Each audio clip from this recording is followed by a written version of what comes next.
Welcome back to Scouting at Home for Cub Scouts. Now, for those who don't know me, my name is Chill, and tonight we're actually going to flex our culinary skills and make damper. Now, some of you have made damper at a campfire. Well, today we're actually going to make it at home in the kitchen. Now, damper is a real staple camp food because it's actually so easy to make and it actually tastes really good too. It's also really easy to customise your damper to make lots of different flavours. Now, before we start, make sure you have an adult to help you in the kitchen, especially when we're using the oven. But more importantly, the first thing we need to do is make sure we wash our hands. Okay, so Cub Scouts, it's really important that we are washing our hands properly, especially at this time. So the first thing we need to do is make sure that we wet our hands. We're then going to grab some soap and we're going to start washing. Now it's really important to make sure that we are washing all of our hands. Now you have heard the songs that we can sing Happy Birthday twice. My favourite is to use Baby Shark. But the big thing is we're going to make sure that we're getting in between our fingers. We're going to use our nails and rub in our palms. We're going to do our thumbs, the backs of our hands, the fronts of our hands, in between our fingers. And we want to make sure that we are washing them for at least 20 seconds. So, once we have washed them for more than 20 seconds, we're going to rinse off, we can turn the tap off, and we're going to dry them completely.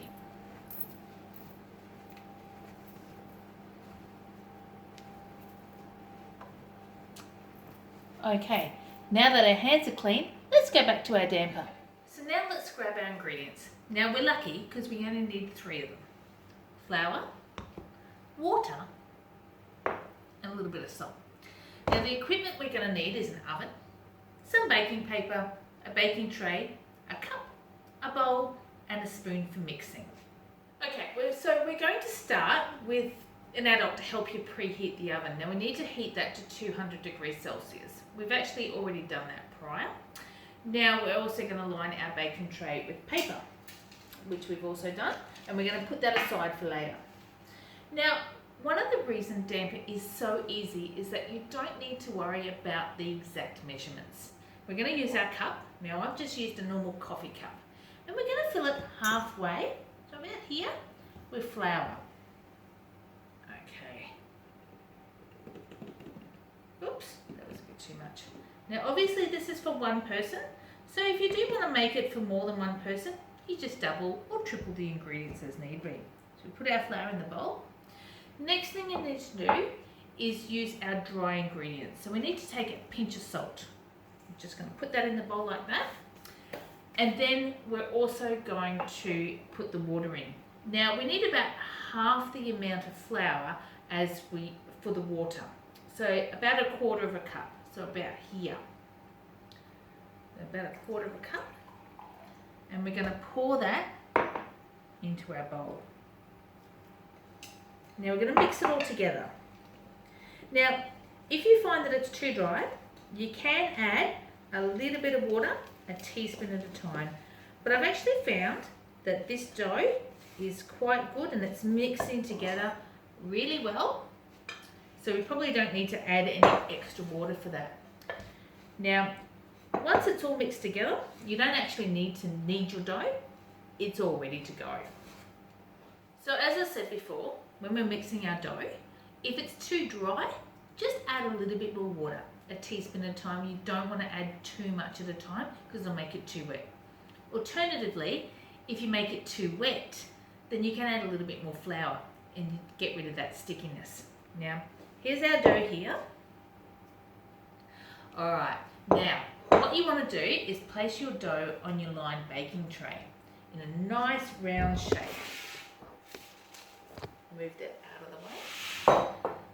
Now we're also going to put this in the oven. What I do like to do is actually make a little cross in the top of it. You don't have to, but it's something a little bit different that you can do. Just use your knife. Sort of like a hot cross bun for Easter. Put a little cross in it, and we're going to put it in the oven, keep a close eye on it. You'll know when it's cooked, when it's nice and firm, and makes a hollow sound when you tap on the bottom. The cooking time will differ based on how big your damper is. Okay, so our damper has been in the oven for about 30 minutes. Now yours may take more time or less time depending on how big it is. Remember, tap the base, and if it sounds hollow, you know that it's cooked. Now you can see that ours isn't that brown, but if you want it browner, just add a little bit of egg wash to the top. So a bit of egg, bit of milk brushed on the top before you bake it. Ours has been cooled for about 5 minutes, but there are a lot of variations that you can use for your damper. So you can use lemonade instead of water to make that sweet fluffy damper, chopped chips to make your chocolate chip damper, or you can use cheese, grated cheese and chives to make that savoury damper. Now personally, you can use also toppings to make it different. I personally like to use butter and strawberry jam, but there are a lot of different variations that you can make, that you can do on your damper, and it's totally up to you. So can I ask you, Cubs, I'm going to put that challenge out to you, what would you like to use on your dampers to make it customised for you? So happy baking, see you next time, good hunting Cub Scouts.